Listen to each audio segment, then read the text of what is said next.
5 minutes with doctor Sathya. இன்னைக்கு சுயநலம், selfishness. இப்போ சுயநலம் அப்படின்னா என்னன்னு உங்களுக்கு சொல்லணும்னா, இப்போ உங்க கூட உள்ளவங்க இருக்காங்க பார்த்தீங்களா, அவங்களுடைய உணர்வுகளுக்கு முக்கியத்துவம் கொடுக்காம, உங்களுடைய உணர்வுகளுக்கு, ஃபீலிங்ஸுக்கு, உங்களுடைய நலனுக்கு நீங்க முக்கியத்துவம் கொடுத்து பிஹேவ் பண்ணுவீங்க பார்த்தீங்களா, அதுதான் சுயநலம். இது உங்களுடைய கூட இருக்கிறவங்கன்னா யார் சொல்லலாம்? அவங்க கணவனா இருக்கலாம், மனைவியா இருக்கலாம், பெற்றோரா இருக்கலாம், பிள்ளைகளா இருக்கலாம், உங்க ஃப்ரெண்ட்ஸா இருக்கலாம், கூட வேலை பார்க்குறவங்களா இருக்கலாம். இப்போ நான் உதாரணத்துக்கு ஒரு ஹஸ்பண்ட் அண்ட் ஒய்ஃப் எடுத்து உங்களுக்கு சொல்லித்தரேன். புதுசா கல்யாணம் ஆனவங்கன்னு வச்சுக்கோங்க. அப்போ இந்த மனைவிக்கு எல்லாம் அவங்க சாப்பிடுவாங்க, ஆனா மீன் மட்டும் சுத்தமா பிடிக்காது. அதுவும் அந்த வாடையே அவங்களுக்கு தாங்காது. கணவன் எனக்கு மீனும் வேணும், நீ எனக்கு மீன் சமைச்சு கொடுக்கணும் அப்படின்னு சொல்றது, அந்த மனைவியோட ஃபீலிங்ஸுக்கு அவன் முக்கியத்துவம் கொடுக்காம தன்னுடைய விருப்பத்துக்கு மட்டும் முக்கியத்துவம் கொடுத்து பிஹேவ் பண்றது. இது சுயநலம். அப்போ இந்த கணவன் அதுக்கு பதிலா, பரவாயில்லம்மா, நான் எங்க அம்மா வீட்டுக்கு போகும்போது மீனை சாப்பிட்டுக்கிறேன், இல்ல நான் ஃப்ரெண்ட்ஸ் கூட ஹோட்டல் போகும்போது மீன் சாப்பிட்டுக்கிறேன், நீ வீட்டுல மீன்லாம் சமைக்காம இரு அப்படின்னு சொன்னா அது என்ன? அது மனைவியின் ஃபீலிங்ஸுக்கு அவர் முக்கியத்துவம் கொடுக்கிறது. இன்னொரு டைப் ஆஃப் செல்ஃபிஷ்னஸ் இருக்கு. அது என்னன்னு தெரியுமா? இப்ப மனைவி ஏதோ ஒரு காரியத்தை ஆசையா கேட்குறாங்க கணவன் கிட்ட, ஆனா கணவனுக்கு அது பிடிக்காது. கணவனுக்கு அது பிடிக்காதுன்றனால அவர் அதை வாங்கி கொடுக்க மாட்டாரு. ஆனா கணவனுக்கு ஏத்த மாதிரி, பிடிச்ச மாதிரி ஏதோ ஒரு விஷயத்த அந்த மனைவி கேட்குறாங்கன்னா உடனே வாங்கி கொடுத்துருவாங்க. அப்ப இங்கேயும் அந்த செல்ஃபிஷ்னஸ் ஆஸ்பெக்ட் வருது பாத்தீங்களா? ஆனா இது தனக்கு பிடிக்காட்டியும் மனைவி ஆசையா கேட்கறதுனால ஒரு கணவன் வாங்கி கொடுக்குறான்னா, அங்கதான் அந்த ஆத்மார்த்தமான அன்பு வெளிப்படுது. என்ன ஏதோ வித்தியாசமான அன்பெல்லாம் சொல்றீங்களேன்னு நீங்க நினைக்கலாம். கூகுள்ல போட்டு பாருங்க, ஆத்மார்த்தமான அன்பு. அதுக்கு என்ன தெரியுமா கூகுள்ல போடப்பட்டிருக்கு? எதிர்பார்ப்புகள் இன்றி ஒருவர் உணர்வுகளுக்கு முழுமையாக மதிப்பளித்து ஆழமாக புரிந்து கொள்ளும் தூய பந்தமாகும். ஜீசஸ் கிரைஸ்ட் நமக்கிட்ட காட்டின அன்பு இப்படிப்பட்ட ஒரு சுயநலமற்ற, எதிர்பார்ப்பற்ற அன்பு. அதே மாதிரி அன்பை நாமளும் மற்றவங்க கிட்ட காமிக்கணும்னு ஜீசஸ் கிரைஸ்ட் விரும்புறாரு. இதை புரிய வைக்கிறதுக்கு அவர் ஒரு கதையை சொன்னார். அது என்ன தெரியுமா? நல்ல சமாரியன் கதை. ஒருத்தனை கள்ளர்கள் எல்லாம் அடிச்சு அவன் கிட்ட இருந்த பணத்தெல்லாம் புடுங்கிக்கிட்டு குற்றுயிரும் குலையுருமா ரத்தம் வழிய ரோட்ல போட்டு போயிட்டாங்க. அப்ப அந்த பக்கமா ஒருத்தன் வரான், பார்க்குறான், போறான். அவன் ஒரு மத தலைவன். அடுத்தது இன்னொருத்தன் வரான், பார்க்குறான், அவனும் போறான். அவன் மத சம்பந்தப்பட்ட காரியங்கள்ல ஈடுபடுறவன்.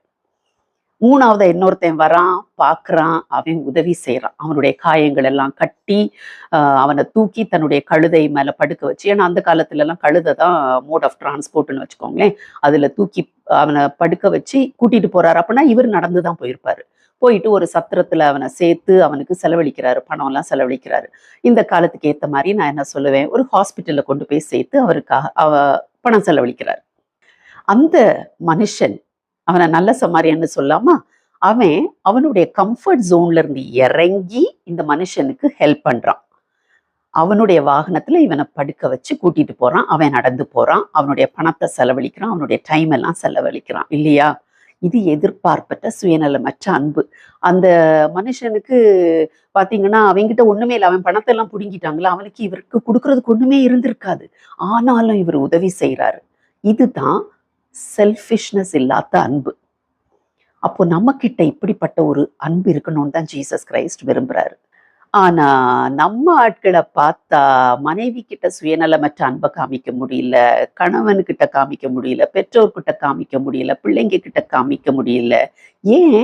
ஏன்னா அவங்க தங்களுடைய விருப்பங்களுக்கு முக்கியத்துவம் கொடுக்குறாங்க.